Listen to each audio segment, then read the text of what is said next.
Welcome to Working Towards Our Purpose, a podcast that offers a different perspective on what a job can be.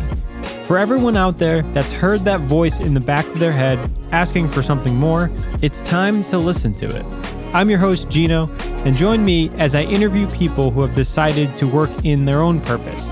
Together, we will learn, become inspired, and hopefully find our own path towards working in our purpose. So joining me today on the podcast is Tea Montgomery, who is an artist, an entrepreneur, a fashion designer, a creative, a teacher, a musician, and owner of Threads by Tea, a handcrafted clothing company that creates wearable art to inspire and empower dreamers who want to express themselves through clothing. Tea, welcome to the podcast. How you doing today, man? Well, thank you. I am doing excellent. Pretty great day so far. Been productive, and yeah, I'm excited to do this. Glad to hear, and glad to have you here.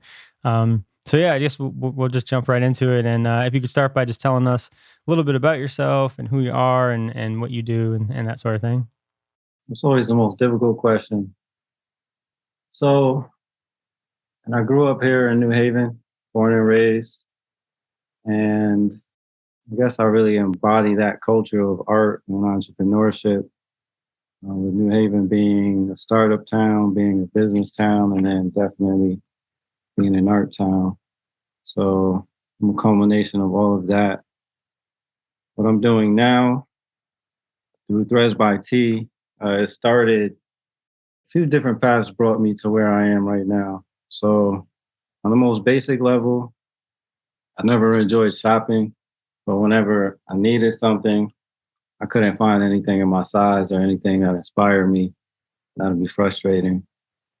And then just being an overall artist and creative, I was looking for ways to make it more art, to make it more myself, to dive deeper into it. And then also trying to figure out how to make a living from it. And then I realized that people pay you for what they know you for. So I started asking people, like, what do you know me for? And then answers would be style, curating events, inspiring, being calm and cool, and all of that. And so I use that information to also try to figure out what my next steps were. And so, yeah, everything brought me to teaching myself how to make my own clothes. And then it got to a point where I was making other people more clothes than myself. And that's when I decided to make it a business. And then it's continued to grow from there. And then now, actually, I'm in an interesting space because the most simple way to put it is I don't want to do anything that I'm doing right now anymore. But what that really means is that it's time for the next level of things. So I need to do things with more efficacy and more efficient. So that's where I am right now, which has me scaling up the business, moving past just wearable art into a lifestyle brand as a whole. So getting into products like my soaps. I believe you met Addie with Tierra Soap, Yep. Right? Yeah. So I curated the scents and the colors, and then she put the soaps together for me. So there's a nice collaboration within the community. I'm looking to do a lot of that. So getting products that I don't have to make myself, free up my time, and then to always have products in stock, and then also building my team to help me make stuff. So I felt like that was a lot, but yeah, that's where I'm at right now. Yeah, no, I love it. Yeah, you said something on like, kind of maybe leaving the past part of your company behind because you want to pursue future things. What does it look like as far as being able to do that? Is it stopping to do one thing, or is it hiring people to help you do that thing that you used to do and you don't really want to do anymore? It's a combination of doing things differently, doing things on a higher level, and then also building the team to do things that I don't want to do anymore, things that I don't have to do, and also things that I don't know how to do. Like I want to work with people who are better than me at things, and so that's what it is. So, for example, I've been contracting 2 master tailors who have been sewing longer than I've been alive. and I want to bring them on a more full-time basis. So like the shirt I have on, for example, instead of me making just one of these or one of one, I can still do the creative part and, design the clothes for myself and then give them the schematics and then they can reproduce it in a range of sizes for me. And I'd rather do it like that as opposed to sending it out to a manufacturer somewhere in another country for a few different reasons. One, as an entrepreneur, one of my motivators is to put people in position and provide jobs. So there's that. I want to provide some jobs in my community. But then I also want to maintain control over, the look, the feel, the brand. And I still want it to be made in-house. Still want it to be tea and from New Haven and all that. So that's another reason for hiring people. But yeah, it's that hiring people to help make stuff, hiring an office manager. I'm at the point I need that now. I need someone to manage my social media. So I just don't have the mind for it. Like I have tons and tons of content. For example, I have like a good 7 photo shoots I haven't even posted about yet, but I just don't really think to go on Instagram and Facebook and all that and post and interact. So I need someone for that. And then I'm likely going to get an intern too, just to help with all the other random stuff. So that's what it's looking like so far. Nice, nice. That's exciting to have some, people to do the things that you don't want to do, especially like social media is a big one for me too. I can't really stand it, but know that it's kind of necessary. So Yeah. if you can put somebody in a position who likes to do that, like that makes a lot of sense to have them do something they like and have you do the thing that you like. So I like that a lot. I like that thought process. Would you be able to describe your why to me? Because I know that like that's something that I'm kind of like ever evolving maybe or trying to get close to or maybe figure out what it is. But could you tell me and tell us what your why is? Yeah, my why is multifaceted. On the base level, my mission in everything that I do is to inspire, empower, and save souls.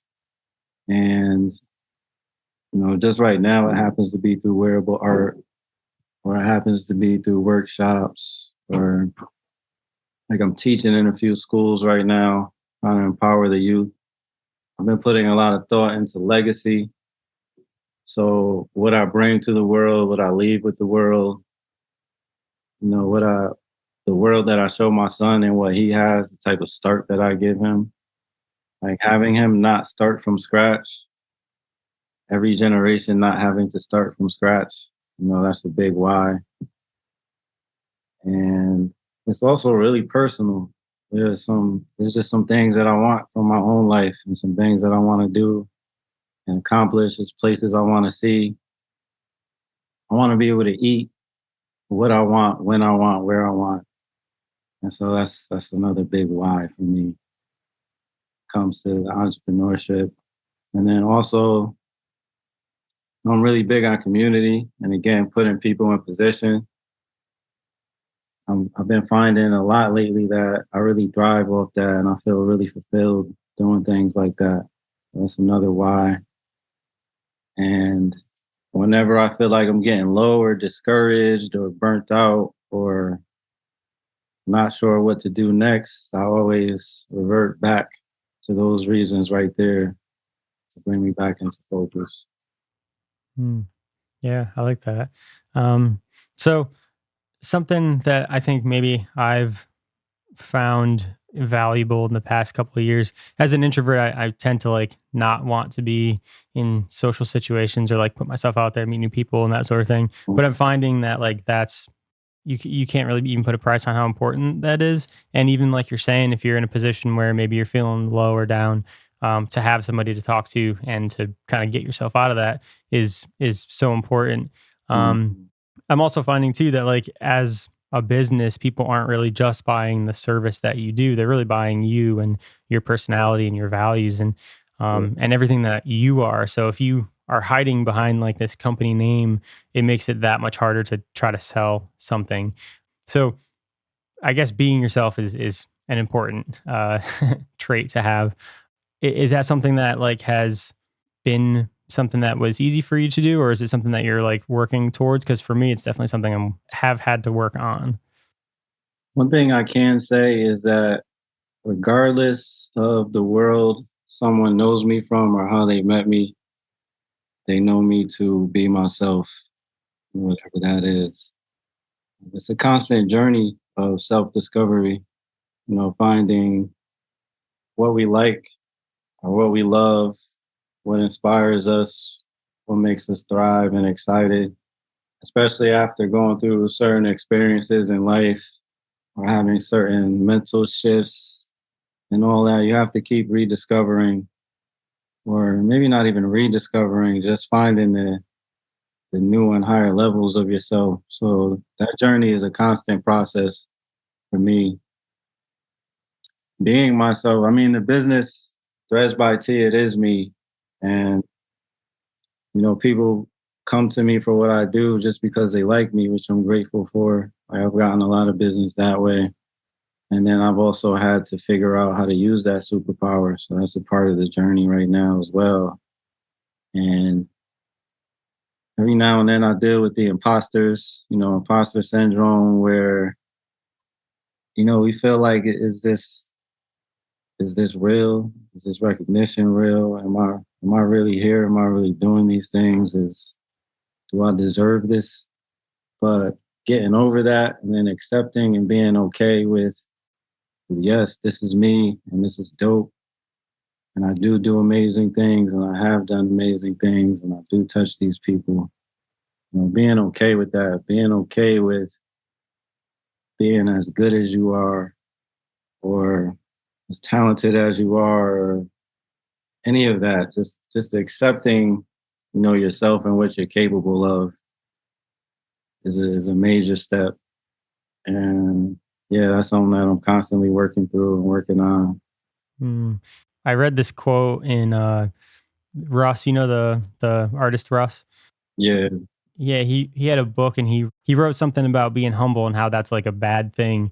it But is. as like a kid, you're grown up to think like, oh, that's a good thing to be humble because you don't want to like brag or whatever. But he was saying that's you're hurting yourself by being humble because you're downplaying the things that you're good at and you're not confident in the things that you are good at. So that definitely for me was like a bit of a mindset shift and something that I'm always trying to get better at and accepting that, I am good at things and there are certain things that people value that I can do. And I don't know, definitely been a journey. You know the definition of humble? Yeah, he wrote it in the book. I don't know if I can recall it, but if you got it, go ahead. Yeah, so it's having a low estimate of yourself or low social standards or how you feel or just any of that is thinking low of yourself. And the way that people use humble is not at all how they actually mean it. So even about affirmations, Hmm. calling yourself humble, thinking that, you're saying that you don't get a big head in things or you don't show off. Well, that's not what it really means. By calling yourself humble, you're calling yourself lower than what you really are. And then sort of accepting that energy and then living with that, not even realizing that's what you're doing. Mm, So that word is kind of like a curse, really, if you think about it, especially the way people use it and if they use it often. absolutely. Speaking of putting things into existence and into the universe and the frequency, I'm reading a book right now, which I guess started as a movie, The Secret, and it's all about that, about affirmations and envisioning and putting out what you want, and then not having to worry about how you're going to get there, to just Yep. know that that's what you want and then to take it one day at a time. Do you do any sort of like daily affirmations, or how do you tell the universe what it is that you want? At any given moment, I have 68 mental tabs open and, actively working on the different things that I want. So I do write. Actually, I was going to share a picture with you. I'll send it to you separately. But I actually just found a picture from an old notebook It was the end of it was December 2017, January 2018 were the first dates that I wrote. It was like a planner, like a year planner type notebook. And I wrote my goals, and my goals were to be a like a magazine worthy brand, an award winning brand, certain establishment with credit, a creative space, and a few other things.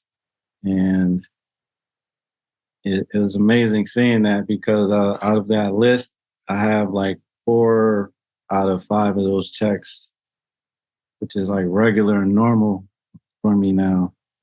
I've been in this studio space, I think it'll be 2 years in a week or so. And it's just really amazing to be here. There's a lot of power in writing and in believing in the process you create for yourself and then also expecting it. So everything that I want and everything that I'm doing, it's really I expect them to be great. I expect them to happen. I expect that from myself. I'm sure I'm harder on myself than anyone has ever been on me my whole life. I think we all are, but Mm. me being better is just always trying to be better than myself and one up myself and raise the bar on myself. And in order to do that, you have to believe, you have to expect, and you need these affirmations. So yeah, writing, speaking to people about it, I had to be okay with that. Mm. Pretty private, especially when it comes to like my thought process sometimes and my inner thinkings. But recently I had to be okay with opening up and sharing these things and being vulnerable, especially when I realized that what I have to say is valuable to other people or can help in one way or another. So yeah, speaking to people about my plans that are in action and having that accountability. Hmm. Yeah, all of that. I think affirmations is really an action even more so than the words. It's an ongoing process. Hmm. Yeah, yeah, I like that. Speaking your visions and your dreams to other people, I've found is definitely a for me a way even to figure it out because sometimes I have an idea of what it is I want to do or like it's very hazy, but sometimes you meet certain people and you're on the same frequency or wavelength and it helps me figure out what it is I'm even trying to say, you know? Mhm. So I like what you say and I agree with the vulnerability part of it because I've also been somebody who's like always just kept it in my own head and never really shared it. And um I think when you do share it, it makes it more real. Even if it's not like immediate, it makes you get closer to it. So yeah, I think that's really good advice. Especially sharing with valuable minds, Mm, not just anyone. We have to be careful with that. mm-hmm, Sharing our ideas and our plans. So sharing those in valuable circles is really key. Having people around you that have knowledge and experiences and ideas and ways to contribute to those visions, where that should be. Like for example, I was speaking with Dulio? I don't think so. He's a good dude for you to meet. If you ever come by the studio, I'll introduce you. He has one in here too. But he's an artist, he's a visual artist, he's a DJ. He has his hands in a lot of things. But he's older too.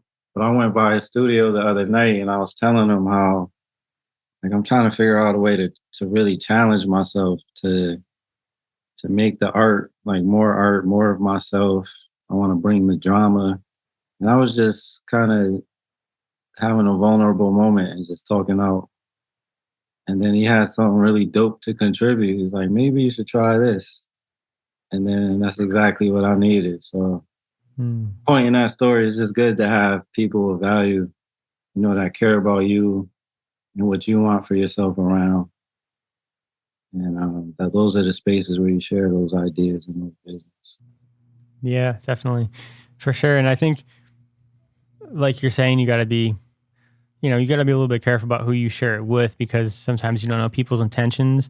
But I think something that's kind of helped me recently is, I don't know, like listening to all the information, not just the words that what people say, but like the everything that they're admitting and seeing if it's something that's like trustworthy. You know what I mean? Like, because I've been in situations before where like I thought I've trusted somebody because of like the actual words they said, but then it ended up going bad. And then looking back, I'm like, well, I kind of had a feeling the whole time that like something was off, but I didn't really listen to it. And if I did, I wouldn't have gotten into that situation. I don't know. I think there's some sort of like intangible information that you get from people when you talk to them. Because like even there's people that I'll meet like immediately and within like 5 minutes of talking to them, I'll be like sharing ideas and stuff that I have and feel comfortable doing it and getting valuable input. I think diving deeper into the world that you're in, like even where we met at known gathers like-minded people, people like us who we may be on all different stages of our businesses, but we're still entrepreneurs and creatives and people who are actively seeking growth and seeking to be better and seeking these networks. So really thinking about it, known is really a safe space Mm. for an entrepreneur. I want to tell them that personally one day, but Yeah, yeah, no, that's a really good point. Finding kind of a place that has already, streamlined the the highways to get the people. Yeah, I would say ever since I've been going there for over a little over a year now with with the weekly networkings, and yeah, it's made a significant impact as far as me personally and business wise. Just being able to talk and communicate and learn from other people. Like I said, that's kind of invaluable. yeah. But yeah, kind of getting back to your business. I've heard somebody say before that the way that you approach fashion is not really typical, and they found it kind of surprising that like you don't draw things out or do any patterns or anything like before you start making it. And Yep. you said that the way that you approach clothes is similar to how you would paint a picture, and that's kind of helped you succeed in your own way. When we're talking about like learning from other people, I guess sometimes I struggle with like hearing people's advice and then hearing my own voice and being like, well, this is kind of the way that I want to do it, but this person's done it and they do it this way. How do you like balance both of those things and kind of be true to yourself? I have a few answers for this. My ultimate self journey is just constantly becoming more of myself and living in my power. So every day I'm striving to live in my power, to learn about it, learn how to flex it and finesse it and all of that. So there's that. And then also I'm really internal when it comes to like my motivations and inspirations and what drives and moves me, what directs me. I can't say too often how. All right, so I'll give you an example. So Neville. Mm-mm. All right, so Neville is like he was the name in New Haven custom clothing. He's a staple. And he's done a lot. He's had a few stores, things like that. So, and I also don't consider myself a designer. I'm an artist, and that's my approach to it, which is another reason why it's so different. But Neville being someone who, on the outside, if someone were to compare us, they may think that we do similar things, or I'm on the path that he's on. And he has inspired me, but not by designs. He inspired me by seeing what he's been able to do. So, like having stores downtown, for example, is dope. So I see that he does that. I can do that. Certain networks he's been able to tap in or opportunities, for example. Really, what I'm saying is just seeing that things are possible through other people. Those are the type of inspirations I get from people more so than what they're actually doing or creating or what their Mm, product mm. is. Yeah, that makes sense. So less of like the step to step how to and more of like that's where you are. That inspires me. Yeah, All right. yeah, Okay. Mm. exactly. That definitely makes sense. That allows you to learn from really everything and everyone. I'm a student of all the games that I play, so I'm just constantly trying to learn and grow, and then share that knowledge. And, speaking and learning for me, like since I left my corporate job, I've certainly like prioritized getting my mind right with certain things. And, things like therapy and journaling and meditation, spirituality. I value that and I make sure that I set time aside to kind of make sure my head's in the right space before I start to get into to work. Is that something that you see as important? Because I mean, I can see people being like, "Well, I don't have time for that." Like that sounds nice, but yeah, I don't have time for that. What would you say to that? I'm in a similar space. Part of my self care, just trying to take better care of myself, and that was one of the goals that I wrote down in that yearly planner is like mental, physical health, all of that. So just trying to take care of myself better. I'm always on the go. I'm always moving, and I rarely get time for myself. If I make it in bed by midnight, that's a good day, like that type of thing. And one of my goals, like I want to wake up at like 4 o'clock in the morning, go for a run, sit down and eat breakfast and read, eat while my food is hot, and then read and then start my day. So like I'm trying to get to a point where I give myself that time. It's on one hand, it's a sacrifice, but what are you really sacrificing if it's to put you in a better position, if it's to make you feel better mentally, physically, if it's gonna allow you to do more, if it's gonna allow your spirits to be better. So I would say reevaluate what that sacrifice is. I'd say reevaluate how important it actually is to you. But then also recognize that your ways of stabilizing, your mind and your spirit, it may be a different method than a different person. So I've been taking my reading. I'll say I used to read maybe an average of one book a month, like trying to give myself that time to 3 books. So I'm on 3 books now, and I want to keep that going. But part of that is just allowing myself to sit still and give myself like an hour to just kind of do nothing but that. So I suggest people just finding what their thing is. 'Cause, it may be one meditation for one, or it may be going to the gun range for another. It's like different things do different things for different people and for their minds. So I just encourage everyone to really find what it is that settles them and to explore and to experiment and not to be afraid to. And then finally, it's like, how much do you value yourself? And if you value yourself, then you'll give yourself that time. You'll make whatever that sacrifice is. And at the end of the day, it's really just a perspective shift, thinking of things differently. It's all possible. We can do whatever we really want to do, especially as adults. That's one of the best things about being an adult. Just do what you want to do. So do what you want to do for yourself. Mm, definitely. Yeah, I also find that reading kind of calms because it makes you slow down and sometimes even when I'm reading, I'll just like have random thoughts come into my head and I'll be like, oh, I would have never got to that if I wasn't like forcing myself to sit down and read. Yeah. So yeah, but also a good point that like it's going to be different for everybody and finding that one thing that works for you. So I like that. And speaking of perspective shifts, I did want to share like a little story about a previous conversation we had and the old thought pattern that I used to look at as like a negative thing. So I always kind of have this, I guess, drive for wanting more and for never really feeling like I have done enough. And it used to be something that like I was worried about. I'm like, oh, I haven't found my purpose or why I'm here yet. Like what am I doing? Like I feel like I'm wasting time and that sort of thing.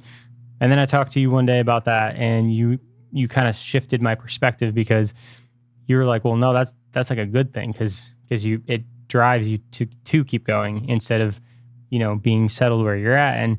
And that kind of made me think like, oh, I should be appreciative of this feeling. I shouldn't be looking at it in a negative way. I should be like happy that it's here. So ever since that conversation, that's kind of how I've looked at it. And I don't know, it's kind of like taking a little bit of weight off of me. So I appreciate your perspective on that, and I thought sharing it might be helpful for someone else. I'm glad I could do that. That's really what it's about. And, I was able to say that because I had to do the same thing. Mm. And that ties in back into that imposter syndrome as well. And then it also, we're so focused on like right now and where we are. And while we're in it, we don't see like the grand scope of things. Like imagine, give you the imagery of walking through a snowstorm, right? To reach a certain destination. So in front of you, all you see is, the white snow, no footprints. It looks desolate. But then you look behind you, you see the whole trail of where you come from and what you've done. And we don't look behind, not looking behind like missing something or like Lot's wife from the Bible, more so taking that moment to appreciate, what we've done and what we've come through. Mm. That's a really big thing. So anyone listening, feeling at that moment where they feel like they're doing all these things and it's not adding up or it's all for nothing, sit down and write all the things you were able to accomplish last year. So even if you've been meaning to go to the post office for 3 months and you finally drop this package off to the post office, that's an accomplishment. That's something to write down. It can be things as simple as that. Write down a list of all those little things that you've actually accomplished. And you'll see you've done a lot, and it puts everything in perspective. So we have to constantly reassess that and, evaluate what we have, where we are, and what we've done. And that's another thing that's going to keep us pushing forward. Mm. Baby steps really that make all the difference. This kind of a different point, but the same point at the same time. So the way I think of goals, think of it like a map. So like a map on the table. I know I want to get here. I don't know how I'm going to get there yet, but I also recognize I can't just fly over there. It takes me going here, here, here, here, and making these different stops. We have to appreciate each of these stops. And, if we skipped any of those steps, then we won't be able to manage that goal we want. We won't be able to keep it, or we won't know what to do with it. All our trials, our tribulations, our failures, all of those are really lessons and wins as long as we shift our perspective and make it something that we can use. And at this point in our conversation, my computer was full and the Zoom call just stopped recording. And I had to record Tea with my phone through my computer monitors. So I apologize for the lack of quality on his end for the rest of this interview, but we still got the interview done. I'll put my phone up to my speaker and we'll see how that sounds. Got improvised a little bit. See, that just proves our point right there. We come up with some type of barrier and it doesn't shut everything down. You just gotta have a creative solution. And you know what? That's something that like I kind of am valuing more and more these days too. Cause like I went to school for mechanical engineering and I did it for like 6 years.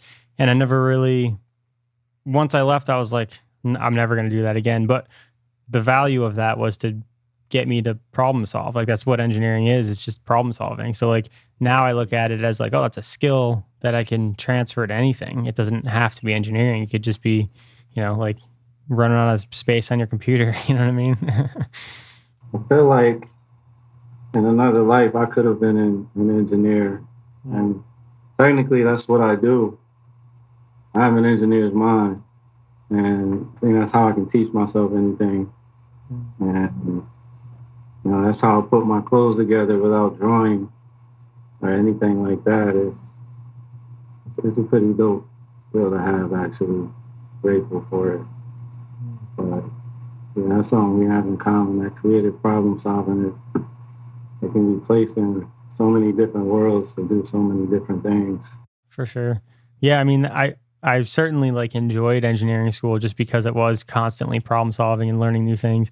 And then once I got out into the real world, it was like, let's just do this one task and you don't have to use your brain anymore. So the schooling itself was fun. So yeah, I guess as we're, coming to an end of our time here, I just wanted to ask you, what's next for you, and what can people do to support you, and where can people find you, and that sort of thing? Few things coming up. Right now, I have some pieces in an exhibition called Sixth Dimension. It's curated by Juanita Sunday. It's about Black futurism. So different types of art. There's digital art, paintings, some sculptures, and then my wearable art. That's on display at Connecticut College in New London. So if anyone wants to go check that out, I think that'll be there until March. I'm working on a big exhibition that'll likely be in September.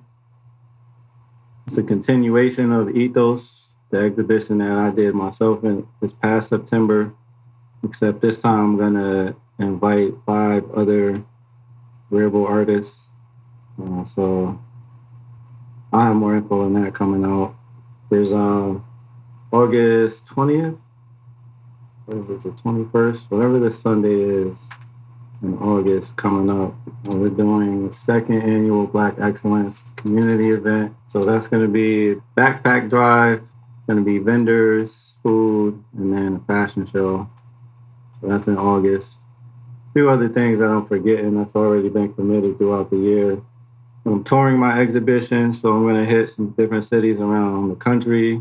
So starting in DC and Charlotte, and then looking to add Atlanta, Miami, LA, Portland, maybe Chicago. And other than that, just scaling up the business, seeing where I could take it, what I could do with it. That's awesome. That's really exciting, being able to tour your art around. So yeah, I look forward to seeing what else you got to come, and to see where you prosper to. And I wish you the best luck, and I appreciate you for coming on and speaking with me. Thank you. Oh, let me give my info too. So people can find me anywhere at Threads by Tea, TEA like the drink. So the website is Threads by Tea, Instagram, Facebook, or you can just Google it, and then you'll be able to see a lot of the exhibitions, custom stuff, and to reach out if you want something made. All right, and I'll put that in the show notes, the links for it, so people don't have to find it. But yeah, T, this has been a good conversation. I appreciate you coming on. Hey, thank you too. Thanks for tuning in and listening to Working Towards Our Purpose. If you like this episode, please share it with a friend, and don't forget to subscribe for more episodes.